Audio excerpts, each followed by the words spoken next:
From the News Channel 5 Network, this is OpenLine.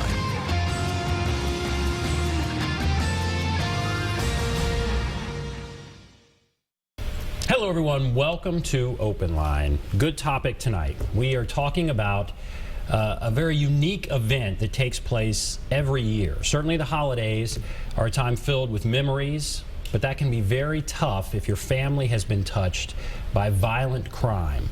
Tonight we're talking about a season to remember, Tennessee Season to Remember. It honors the victims and the survivors of homicide. We did this last year, and we encourage you to watch and participate if you want in this discussion. Happy to have with us Tina Fox. She is with Tennessee Parole Board of Parole Victim Services Director. Tina, thank you for being with us again. Thank you for having me. And April Armstrong, your brother was a victim of homicide. That's correct.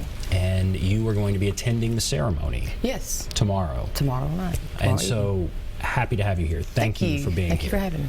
All right. So for people who maybe don't know or don't remember, what is a season to remember?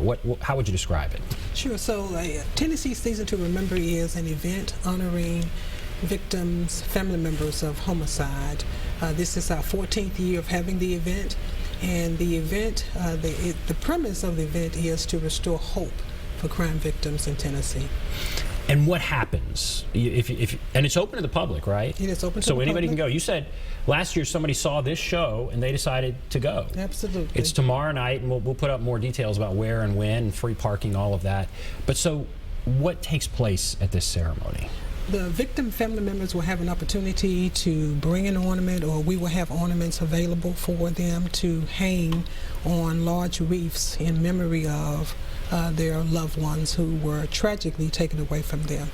And again, it allows the victim family members to have some hope in the criminal justice system. And once victim family members get there, they realize that they're not walking the journey alone. We have copious victims from across the state attending this very important event. It's hosted by the governor. Governor Haslam will be there. This year we are excited to have Fairfield 4, the Grammy Award winning group, would be there to perform. So we encourage crime victims, family members to please come out and take part of this event that is so important as we restore hope in the lives of crime victims across the state. And April, how many years have you been? This will be my 4th year. And what do you get out of it? It just makes me and my family feel as though, like, because sometimes when that happens, I know you feel lonely and feel alone, as though that, you know, at that point in time that you're the only one that that's happened to. And so when you go there, you feel the support and, you know, the love of how much that everyone cares, and that you're not in that journey alone, that there are other people that have experienced the same tragedy, or somewhat like the same tragedy, that my family and I have experienced. So it was your brother, correct? Right? Yes, and you sir. brought a picture. I did. Can you tell us a little bit? Him. All right. So what happened in his case? He was at someone's house for the weekend, and they were having a bonfire, and there were 3 people that came that weren't invited, and the homeowner and those 3 people had a disagreement. But my brother, and it was late on into the evening, or to the night, and my brother had nothing to do with it at all. He had went in the, I guess you call it pool room, rec room. They had a pool table and dartboards, that type of thing, and fallen asleep in the recliner. And after the 3 people that had the argument with the homeowner, or that they had the argument, he left. The 3 people left and came back 2 different times prior to when they shot and killed my brother. And he was asleep in the recliner in the pool room when they done that. So he had no acknowledgement of what, you know, the disagreement, the dispute, whatever you want to call it, that had taken place prior to that. And this was in Wilson County? Correct. It was in Statesville, actually, where we grew up, Statesville, Tennessee, just outside of Wilson County. Okay. In 2009, October. And so the first time you went to this, was it that first Christmas after?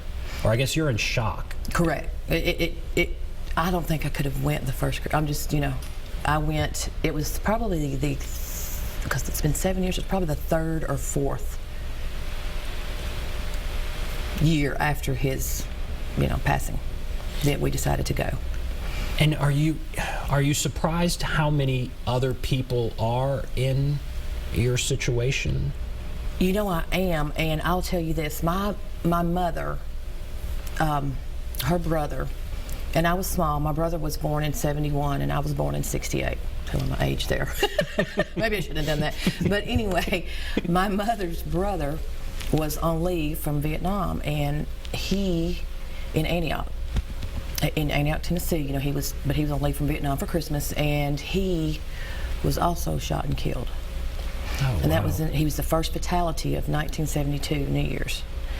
So at that time, like I said, I was small, so I didn't know, because I was small. So the feelings, I didn't know exactly how that it affected you, or personally, or a family as a whole, because I was a very young child at that time. So my mother, she experienced that, and then 38 years later, her son, the same way. So, now I know what she went through as, just as a brother and a sister.